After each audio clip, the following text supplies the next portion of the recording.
dos judeus, né? Acho que é bem interessante pensar, né, que você tem geralmente hipódromos, né? Aí tem eu extraí de um livro alemão indicando as medidas de um hipódromo, né? Os hipódromos eles tendiam a ter, se fosse pequeno, 70 metros por 260, tá? E a gente não tem um hipódromo escavado, então a gente vai encontrar um hipódromo, porque tem um hipódromo nesse local. Como quem sabe que tem um hipódromo? Porque Joséfo cita o hipódromo. Está lá na Guerra dos Judeus 2.599 e na vida, na biografia que ele escreve, 132 e 138. Ele vai falar que tem 100 mil pessoas nessa cidade. Não tem 100 mil pessoas. Isso é impossível, tá? Isso geralmente é exagerado. Tá? Ele exagera muito. Mas, obviamente, a gente tem um lugar enorme, o que indica um fluxo de pessoas para essa localidade, para participar dos jogos que são celebrados nesse lugar. Tá? Outra coisa que a gente pode indicar, tá? Aqui nós temos Gerasa, tá? Aqui não é Magdala, aqui é Gerasa. E Gerasa tem esse lugar que a gente chama de Cardo Maximus, que é uma rua principal com colunatas, que se estende do norte que se estende do Tetrapilon até uma praça. Essa é a praça. Ela é cruzada por outras duas ruas com colunatas. Dá para ver as ruas aqui, né? Dá para ver as colunatas. Elas são visíveis. E a gente pode perceber que, nesse centro arquitetônico da cidade antiga, você tem um conjunto interessante e claramente helenístico. Tá? Então, estádios, hipódromos e essas estruturas que são construídas por iniciativa romana, mas desde a época da helenização da Palestina, isso mostra uma maneira de constituir cidades que causa uma certa aversão para os judeus mais clássicos, tradicionais, e uma sensação de que eles estão transitando em ambientes que não são ambientes típicos da sua cultura. Então, eu evoco as palavras de Jesus, que fala para os discípulos, que falam que prédios, que pedras, que construções. E aí Jesus fala que não vai ficar pedra sobre pedra. Essa iconoclastia que pode se perceber na fala de Jesus parece que tem relação direta com uma setogeriza judaica, esse projeto de transformação dos espaços inevitável, mas que gera uma reação negativa. A gente observa isso quando a gente observa os sítios que não são helenizados, que eles se recusam a construir nesse mesmo modelo. Eles até utilizam algumas tecnologias e algumas estruturas, o formato das colunas, os capitéis, mas evitam. Se nós visitarmos o hipódromo da Cesareia Marítima, né, que é bem conhecido, a gente pode ter uma ideia do que é o hipódromo de Migdal, ou de Magdala, né, já que você tem um projeto de construção interessante, espalhado nas principais cidades, geralmente à beira-mar da Palestina, da Galileia em particular, e isso com certeza tem ligado a si jogos que movimentam. E isso deve ter estimulado grupos religiosos a reagirem contra esses jogos, de forma um pouco mais discreta, por causa da necessidade de harmonia com os romanos. E como é que alguém pode financiar uma construção da cidade dessa natureza? É preciso de uma fonte de renda. E a fonte de renda para isso, certamente, é a indústria pesqueira. A indústria pesqueira parece que fornece os recursos suficientes para isso, já que os produtos da indústria pesqueira, se nós formos indicar, primeiro aqui a gente tem as docas, tá? Dá para ver a doca helenística, a doca romana. A doca romana é o que importa. Aqui a gente tem como amarrar os barcos, certo? Dá para perceber as docas aqui. Nós temos as construções mapeadas, tá? Que está em destaque como eles amarravam as cordas para prender os barcos na doca. Nós temos aqui exemplos de materiais usados para pesca que foram encontrados nas escavações. Então, nós vamos ter pesos de aqueles pezinhos que você utiliza quando você vai pescar, né? Aí você tem os anzóis, né? Dá para perceber os anzóis, os sinos para indicar que o peixe fisgou a isca. Tudo isso foi escavado nesse ambiente. E nós temos lá também, aqui é Portugal, aqui é Setóbrega, tá? Que é do lado esquerdo. Nós temos a fábrica de garum, que é esse molho de peixe salgado, que eles achavam que era saudável, né? Que era um nojo, né? Mas eles achavam que era saudável. Até devia ser um pouco saudável também. E aqui do lado você tem ampolas de vidro onde se guarda esse garum, né? Salgar peixe era uma indústria interessante no mundo romano, e fazer também esse molho, que é o garum. Aqui é para salgar peixe, tá? Particularmente para salgar peixe, para fazer garum. E aqui nós temos estruturas semelhantes. Se você observar aí, né? Você tem estruturas semelhantes em Tarifa, na Espanha. Então você tem aqui, deixa eu mostrar as imagens. Aqui nós temos, em Pompeia, esse é o átrio da vila de Aulus Umbricius Scaurus, que era um produtor de garum famosíssimo de Pompeia. A gente vai encontrar a cavala de garum, né, que se a gente for ver, a inscrição que tem lá é Gari Filos Scombri Scauri ex officina Scauri, né? Então dá para ver aqui o lugar onde ele fazia. Inclusive, quando escavaram, eles encontraram os vasos que tinham garum, e aqui tem a inscrição que eu acabei de mostrar, tá? Sem Pompeia. E aqui nós temos uma visão aérea do mercado de Magdala, tá? O mercado de Magdala. E se a gente olhar um pouco mais de perto, nós vamos observar os mesmos tanques de garum, claro, na moda judaica, mas os tanques para salgar peixe, para fazer os molhos e assim por diante, tá? Nós vamos encontrar pelo menos 6 oficinas com esse desenho, né? E geralmente na parte de trás das lojas. Então, eles salgam peixe e vendem o peixe na loja. Aqui nós vamos ter, né, numa outra região que é Sábrata, que fica lá... onde que fica Sábrata? No norte da África. Então, nós vamos encontrar estruturas semelhantes. Claro que as dimensões são diferentes, mas isso mostra uma influência das estruturas, indicando assim, perceba, Pompeia, Espanha, norte da África, Magdala.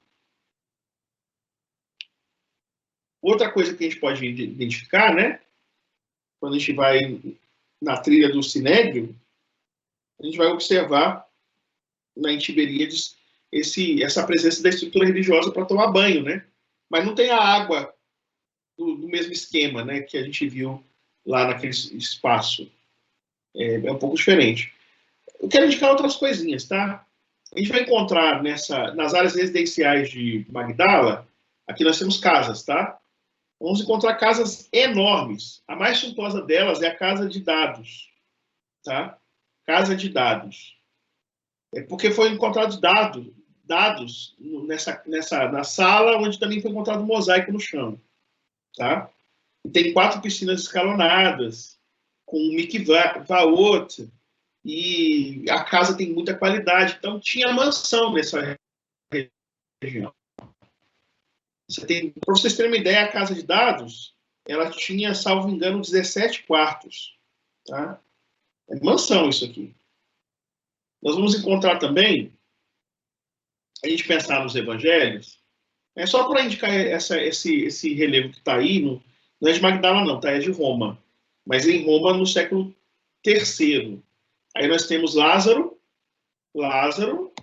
Maria Madalena, aí nós temos a fornalha de fogo, Lázaro está para cá, Maria Madalena, a fornalha de fogo, e depois nós temos Jonas e a baleia. Então temos episódios bíblicos feitos num relevo romano, provavelmente um cristão. Então Magdala, ou a Madalena, já é importante nessa época, tá? Muito importante. Perceba, século III a gente já tem a representação de Madalena no próprio contexto romano, indicando a presença o risco do cristão no contexto não cristão e a presença do mar, com a figura de Jonas e o peixe. O que a gente pode dizer é que o nome Tariquero aparece nos evangelhos. Nós vamos ter Magdala aparecendo nos evangelhos em Mateus, capítulo 15. Em Marcos aparece Damanuta, que parece ser Magdala também. Maria Madalena é uma discípula de Jesus que aparece com o seu epíteto, Magdalene, que indica que ela veio de Magdala, e deve ser a Magdala que a gente acabou de mostrar. Em Lucas 8,3 vai dizer que ela estava possuída por 7 demônios, o que indica, portanto, que ela foi levada para Cafarnaum para ser curada. Então, é o deslocamento da cidade do pecado para a cidade da redenção, uma cidade mais judaica que tem a presença de Jesus do dramaturgo para curar. Ela foi uma das muitas pessoas curadas por Jesus, dos demoniados curados por Jesus, que estão citados em Marcos 1, 32 a 34, ou Marcos 3, 7 a 12. E o fato de chamar ela de Madalena fora de Magdala tem relação com Jesus ser chamado de Nazareno fora de Nazaré. Certo? Maria é um nome muito comum. A gente não sabe se Jesus visitou Magdala, a gente não tem ideia. Mas a gente sabe que tem uma estrada de Nazaré, o Caná, para Cafarnaum, pelo vale de Vade de Ramã, que eu já mostrei, e que passa ao lado da entrada de Magdala. Portanto, Jesus conhecia Magdala, com certeza. Não sabemos se ele esteve em Magdala. E, por fim, a gente pode indicar que essa população densa de Magdala talvez explique por que Jesus escolheu Cafarnaum, que é o subúrbio de Magdala, um satélite de Magdala, que tem uma indústria pesqueira que em Cafarnaum também funciona, mas que permite um judaísmo mais estrito, um movimento de santidade, um movimento de maior aproximação com Deus pelas regras do judaísmo. E em Magdala isso seria mais difícil, porque a cidade já tinha uma estrutura que não parecia muito favorável para isso. Deixa eu mostrar para terminar.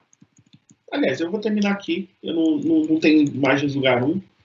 Não tem problema. Eu mostrei as imagens do lugar 1. Acho que é isso.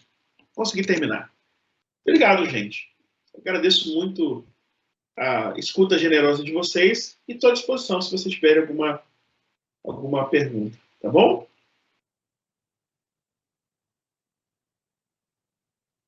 Alguém tem alguma pergunta? Brian, Solange que está falando. Tudo bem. Eu vou fazer uma pergunta agora, mas se você tiver previsto falar sobre esse assunto mais na frente, fique à vontade para a gente discutir isso depois. A minha curiosidade é a respeito das mulheres. Eu li recentemente um artigo dizendo que da professora, esqueci o nome dela, estava até aqui olhando agora, professora Carol Meyers, da Universidade Duke Universidade, que ela falando que a gente tem uma percepção equivocada das mulheres judias de Israel, que elas não eram tão subservientes como a gente costuma dizer nas igrejas. E que, pelo menos na área rural, elas tinham um papel muito importante, né? Mas e aí eu fico pensando nessa questão dessa relação tão próxima, acabou essa cultura que agora a gente descobre que não era tão distante assim, né, da cultura romana e greco-romana, né, que no trato com as mulheres assim, era bem duro, né, a mulher era bem discriminada, né, como quase todas as culturas, na verdade, né. Você vai tratar disso, essa questão da Maria Madalena, futuramente nas outras aulas você vai tratar alguma questão disso, nessas escavações, alguma questão que vai ser tratada a respeito da mulher e alguma influência dessa cultura na cultura judaica, alguma coisa assim? Não, eu não pensei em falar disso, eu quis enfatizar mesmo o caráter inusitado da presença de uma cultura greco-romana em lugares que a gente imagina que são majoritariamente judaicos e com piedade judaica. Mas sua pergunta me dá a oportunidade para falar de uma coisa que é do meu campo de investigação, que é gênero. de fato, as prescrições do que as mulheres podem e não podem fazer são talvez os maiores indícios do que as mulheres fazem, porque ninguém vai falar para não fazer uma coisa que não é feita.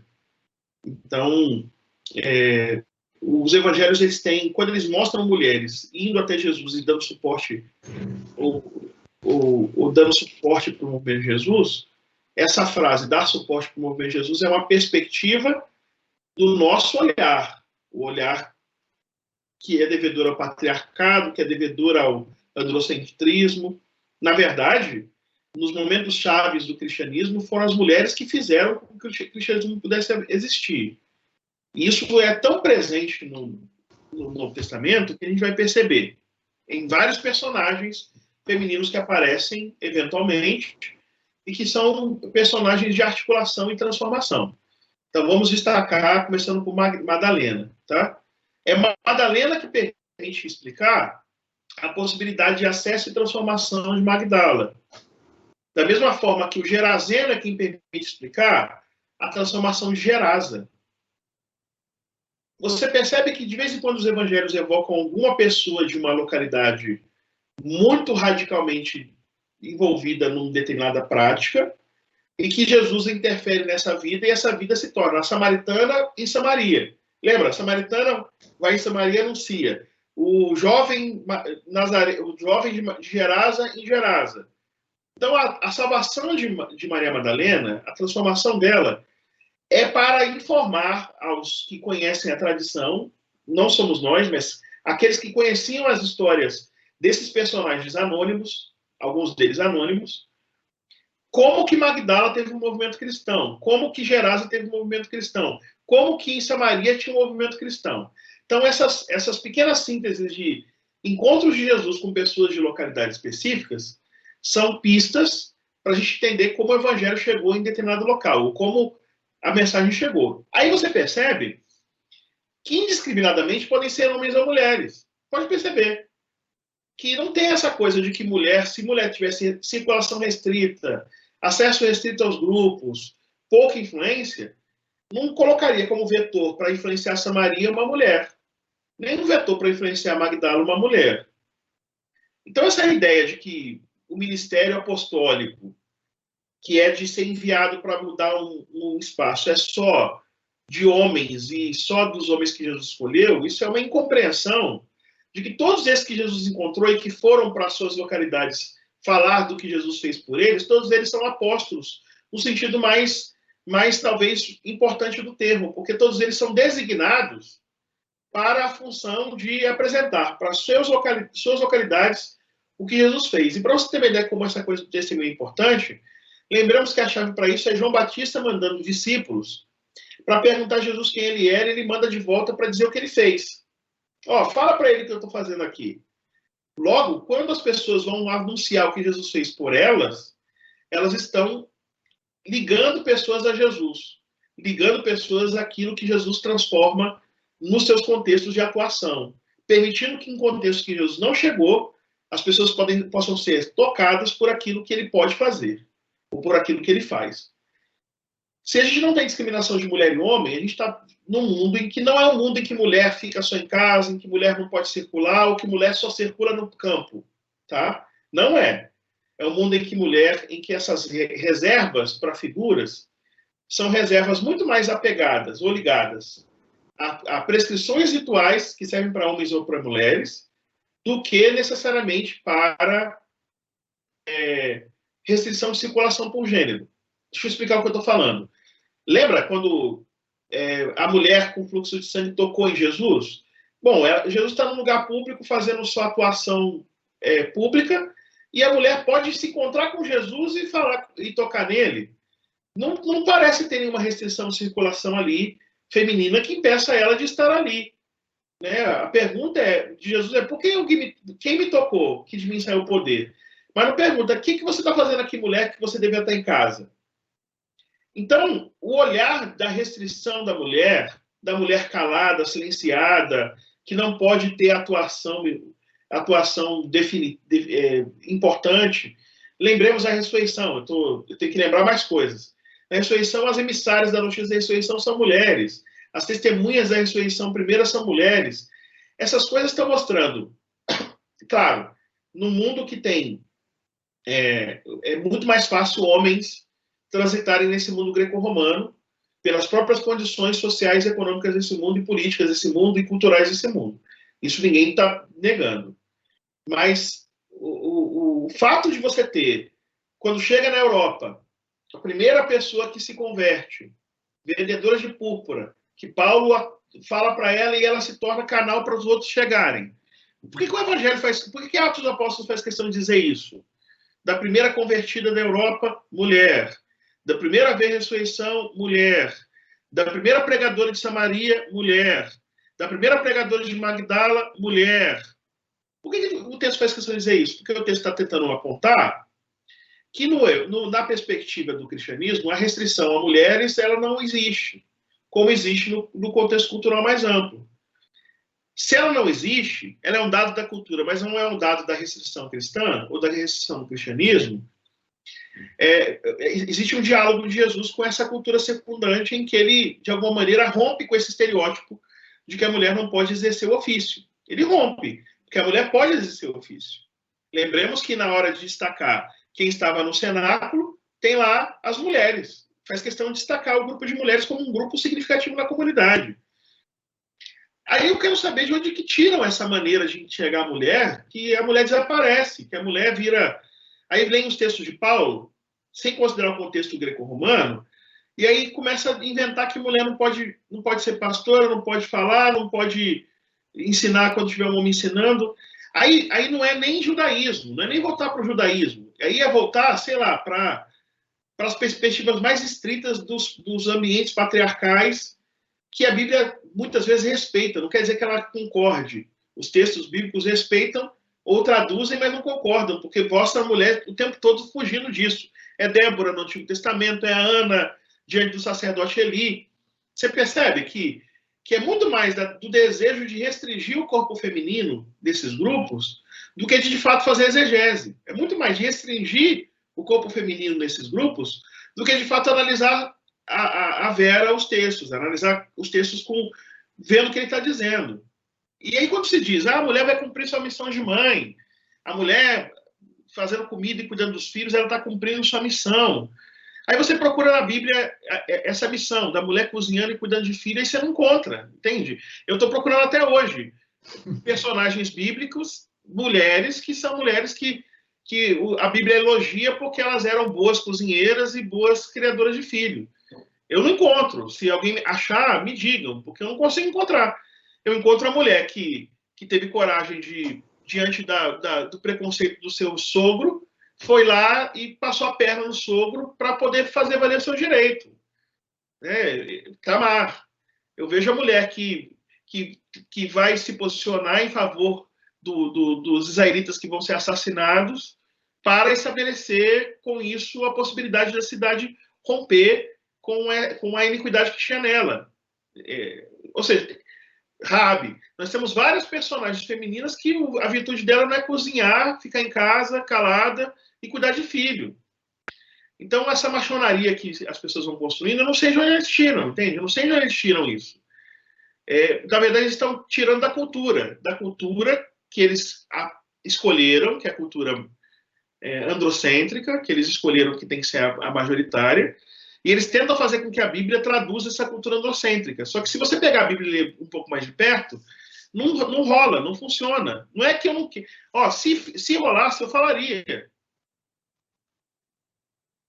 Legal. Grécia clássica.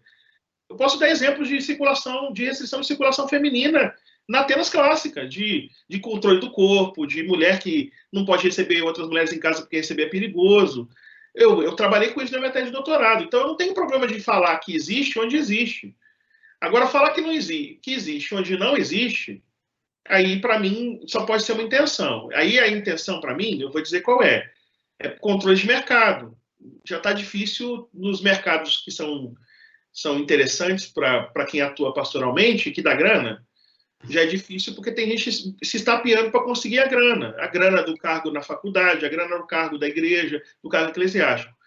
Se entrar toneladas de mulheres, porque majoritariamente a igreja é feita de mulheres no Brasil, a igreja evangélica, aí acabou, aí você vai ter homens você vai ter um monte de homem sem ter trabalho e um monte de mulheres fazendo trabalho. Então, o que eles fazem?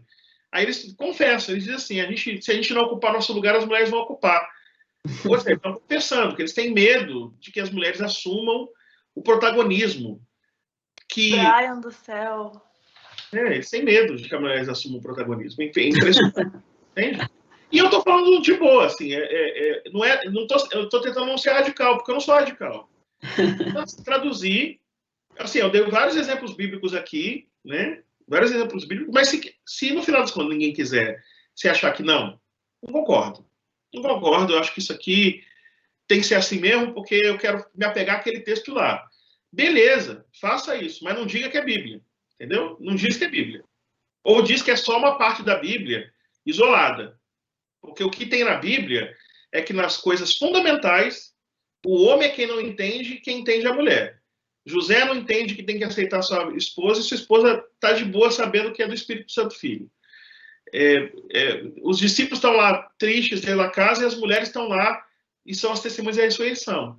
Isso não é acidental. Isso é uma declaração dos textos de que a mulher tem um espaço, que também, em minha opinião, é uma forma de dizer que eles estão dialogando eles estão tentando quebrar a hegemonia masculina típica do judaísmo. Então, é uma forma de dizer, mulheres, se no judaísmo vocês não vão poder ter histórias heróicas, no judaísmo do nosso tempo, no cristianismo, mulher tem espaço. Então, é uma forma de dizer, olha, aqui a história das mulheres é essa. Então, mulheres, podem vir, que aqui tem lugar para vocês. Legal. Obrigada, Brian. Brian, você revelou tudo. Você explicou tudo. Pois é. Eu não ia falar disso, não. Não é tema. Mas é bom você ter perguntado. Que bom que falou, né, Kelly? Pois é. Porque o tema era a presença greco-romana, explicar por que Madalena está no Maria, né? Mas é bom falar disso, porque aí dá para ampliar no que eu não ampliei por causa da foto de escopo, né? Faz sentido. E tem tudo a ver com a questão da cultura, né? Tem. Eu quero dizer, assim, as escavações de Magdala mostram que havia um lugar para banho feminino e banho masculino. Tinha separação de homens e mulheres, o que não era tão recorrente no contexto romano. Então, essa coisa da separação, ainda existe esse pudor. Pô, mas só de ter um banho feminino em que a mulher vai ficar nua e vai tomar banho no ambiente público do lado de outras mulheres, isso já é... Eu quero perguntar de novo, quem consegue imaginar e conceber que a 10 quilômetros de Jesus vai estar um monte de mulher nua dentro do banho romano tomando banho? Né? É uma coisa bem difícil de pensar, né? Isso era possível. Estou dizendo que aconteceu, mas que é possível é. Porque eu acho meio difícil tomar banho de roupa num banho romano. Acho meio difícil. Vai ser uma coisa bem inédita, né? Bem inédita. Não sei se... Eu acho que não era assim, não. Alguma outra pergunta?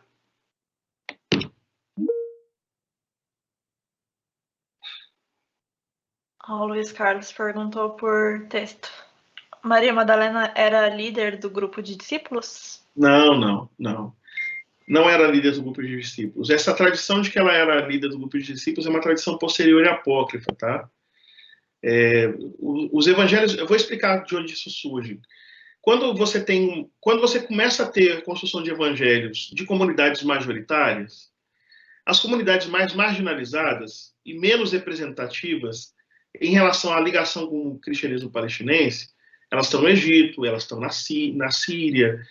Essas comunidades vão em que eles vão construir a seguinte história, de que personagens que eram personagens secundários nas histórias desses grupos majoritários eram prioritários na verdade. Então eles vão pegar Judas, e Judas não vai ser citado no cristianismo majoritário das tradições majoritárias. Então eles pegam Judas e diz que Judas, na verdade, era o melhor amigo de Jesus e combinou com Jesus de entregá-lo. É uma forma de dizer. E Judas veio aqui e contou para nós, no pé do nosso ouvido, então só a gente sabe disso. Então, no afã de construir essas narrativas, desses cristianismos, desses grupos cristãos que queriam tradições, mas que não tinham personagens majoritários para acolher, eles acolheram os secundários. Um desses cristianismos pegou Maria Madalena. Então, quando você pega o Evangelho de Maria Madalena, você vai ver lá no Evangelho de Maria Madalena beija Jesus, ela é líder dos discípulos, os discípulos têm inveja dele. Beijar não é ser esposa, beijar indica a proximidade do discípulo, tá? O ósculo tem outro sentido, não é o sentido erótico, tá? Então, isso é uma construção, e depois Maria Madalena teve no nosso meio e contou pra gente tudo que ela soube de Jesus e que ninguém mais sabe. É uma forma de tentar dizer, nós somos um grupo secundário, mas não somos, porque a gente sabe uma coisa que ninguém mais sabe. Logo, essa construção dos evangelhos que a gente chama hoje de apócrifos é uma construção dessas rivalidades, desse cristianismo, que é cristianismo nesses lugares, mas que mantém uma certa rivalidade, uma certa tensão, especialmente nesses grupos de fronteiras em que o sincretismo é mais significativo. E aí esses cristianismos vão evocar esses personagens e vão contar histórias. Esse indivíduo saiu de lá, veio para cá e aqui fundou nossa comunidade.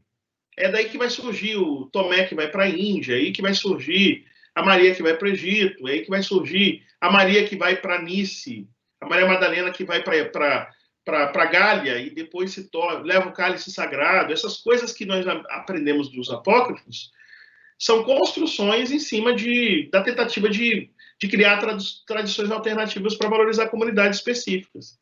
Então, não tem a ver com a reconstituição do cristianismo, tem a ver com a tentativa de confrontar as hegemonias. Ok?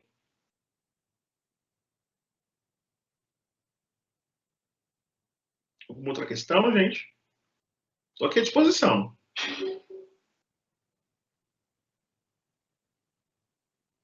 Acho que a gente pode encerrar. Gabriel, tu quer dar uma palavra final?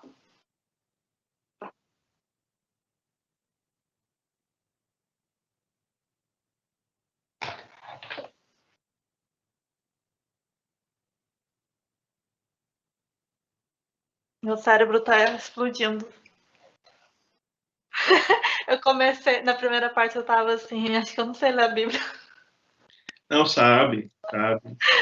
Elas podem ajudar um pouco, né? Elas não são fundamentais, mas elas ajudam a melhorar a leitura. Não, Vocês pegam um tempo, não é tão difícil, não.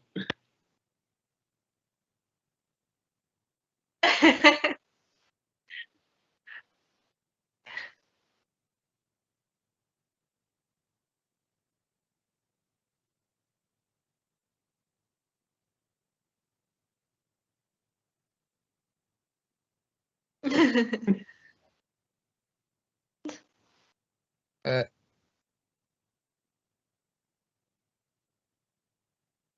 não, Brian, dentro daquele livro Tempos e Costumes da CPAD, encontra alguma dessas informações?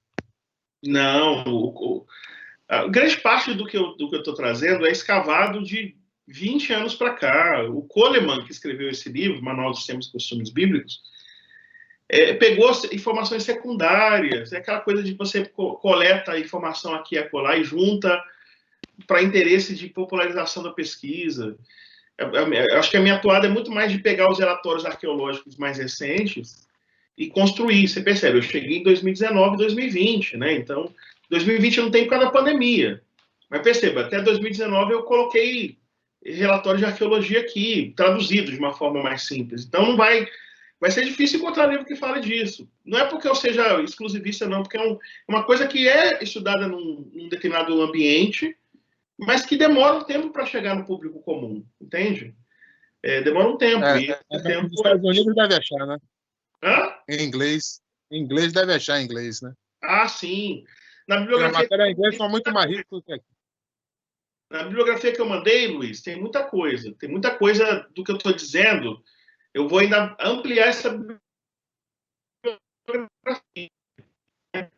Mas está tudo em inglês, não tem nada em português. Nada em português, infelizmente. Obrigado. De nada.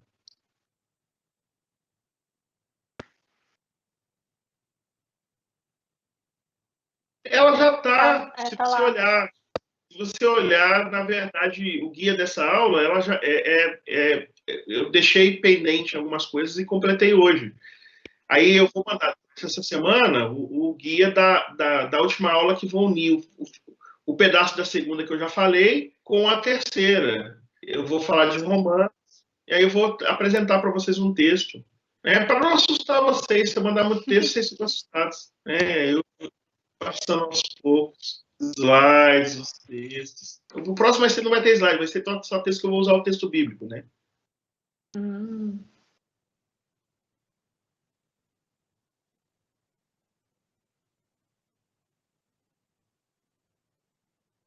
Pronto. Vou combinar, então, de eu mandar isso amanhã, para vocês já irem lendo, para a semana que vem vocês já estarem com o texto que eu vou falar de Romanos lido.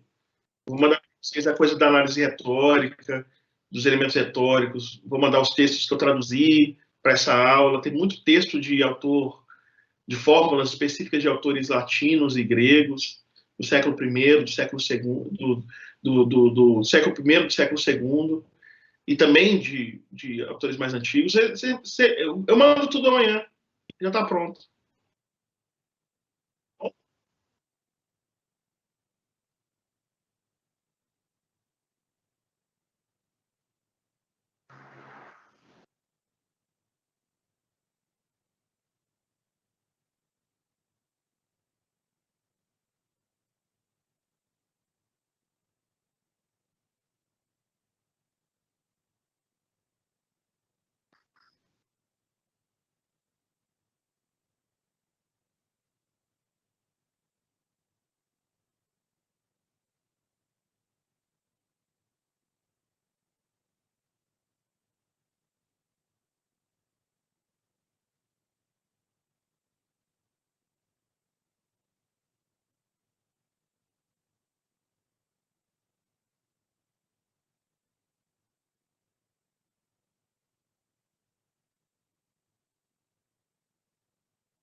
Combinado.